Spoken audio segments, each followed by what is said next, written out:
아가멤논은 클리타임네스트라와 결혼하여 이피게네이아, 엘렉트라, 오레스테스, 크릭소테미스 4명의 자녀를 두었습니다. 오늘은 이 자녀들에 대한 이야기입니다. 아가멤논은 전쟁을 위해 트로이로 떠났고 그가 돌아왔을 때 비극적인 운명이 기다리고 있었습니다.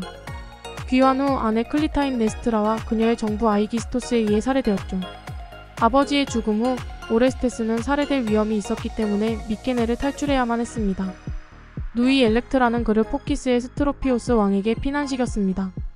스트로피오스의 부인 아낙시비아는 아가멤논의 누이, 즉 오레스테스의 고모였죠. 그곳에서 그는 사촌인 필라데스와 친구가 되었고 둘은 형제처럼 가까워졌습니다. 오레스테스는 델포이의 신전에서 아버지를 위해 복수하라라는 아폴론 신의 신탁을 받았습니다. 한편 엘렉트라는 미케네에서 모욕과 학대를 당하면서도 아버지의 복수를 꿈꾸며 근근히 살아가는 중이었습니다. 미케네를 떠난 지 7년 만에 오레스테스는 필라데스와 함께 돌아옵니다. 두 사람은 오레스테스의 죽음을 알리는 사신으로 가장하고 가짜 유고를 담은 단지를 가져와 전해주며 클리타임네스트라와 아기기스토스를 안심시켰습니다. 동생의 죽음 소식을 듣고 엘렉트라는 절망하지만 혼자서라도 복수를 계획합니다. 여성이 모친에게 증오를 느끼고 부친에게 애착을 가져 집착하는 현상을 엘렉트라 컴플렉스라고 하는데 아가멤논의 딸 엘렉트라로부터 나온 심리학 용어입니다. 오레스테스가 누이에게 정체를 밝히고 소지한 아가멤논의 인장 덕분에 남매는 서로를 확인할 수 있었습니다. 그는 누나 엘렉트라와 함께 방심한 클리타임네스트라와 아이기스토스를 처단합니다.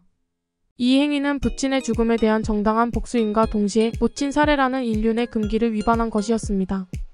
이로 인해 복수의 세 여신들과 어머니의 유령에게 쫓기게 되고 광증에 시달립니다. 세 여신은 각각 티시포네, 알렉토, 메가이라로 이들을 합쳐 에리니에스라고 불렀습니다. 이들은 밤낮으로 무시무시한 형상으로 나타나서 온갖 비난의 말로 그를 괴롭혔죠. 시달린 오레스테스는 델포이의 아폴론 신전을 찾아가 신탁을 받았는데 아테네로 가서 재판을 받아라 라는 것이었습니다. 그는 아테네로 찾아가 자신의 처지를 호소하였고 아테나 여신은 아레오파고스 언덕에서 재판을 열기로 하였습니다. 최초의 틀을 갖춘 재판이었죠. 고소인은 에리니에스이고 피고는 오레스테스였습니다. 변호인은 아폴론이 맡았고 배심원으로 11명의 훌륭한 아테네 시민들이 선출되었습니다. 재판관은 아테나 여신이었죠. 배심원과 재판관을 포함한 12명이 투표석을 항아리에 던져 죄의 유무를 판단하기로 했고 만약 동률인 경우 무죄로 결정하기로 미리 정해놓았습니다. 아폴론은 아내가 남편을 살해한 사건에 대해 아들이 복수를 한 것은 정당하다며 오레스테스를 옹호하였고 하지만 에리니에스는 클리타임네스트라의 죄에 대해 남편과 아내는 피가 이어져 있지 않으므로 모친을 살해한 오레스테스의 죄만 못하다며 어떤 이유든 어머니를 살해한 오레스테스를 용서해준다면 큰 혼란이 올 것이다 라고 주장하였습니다. 여러분이 배심원이라면 어느 쪽의 주장에 손을 들어주었을까요?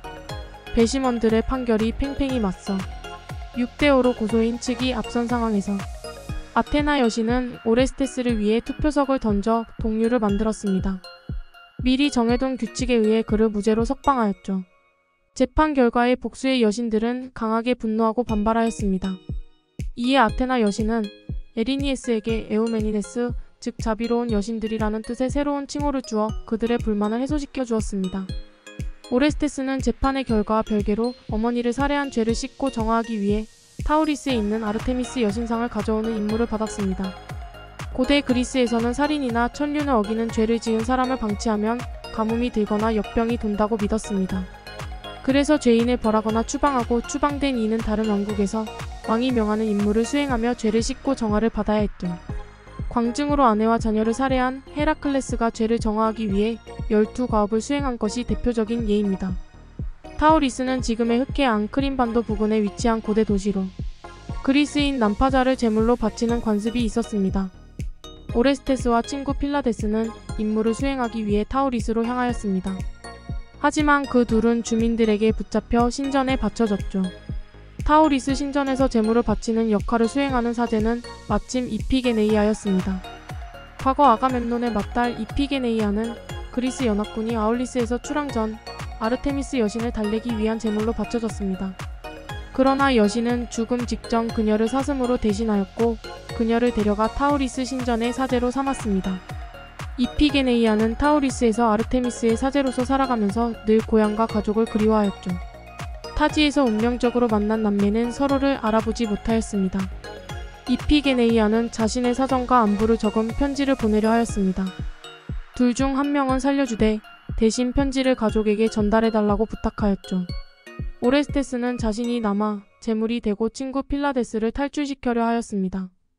편지를 전할 곳과 내용들을 말하다 보니 결국 두 사람은 남매인 것을 알게 되고 이피게네이아는 오레스테스를 돕기로 하였습니다. 그녀는 몰래 아르테미스 여신상을 가져와 오레스테스에게 전해주었고 그리고 타우리스를 탈출해 고향으로 돌아갔습니다. 그들은 신상을 아티카의 힐라이로 가져다 모시고 이피게네이아는 그곳에서 사제로 남았다고 합니다.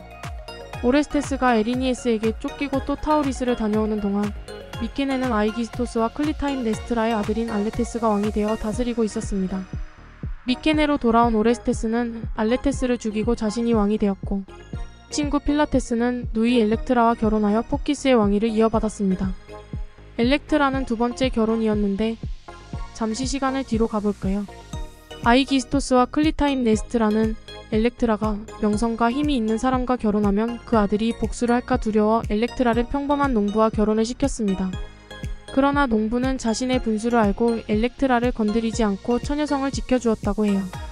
오레스테스의 남은 이야기를 더 해보겠습니다.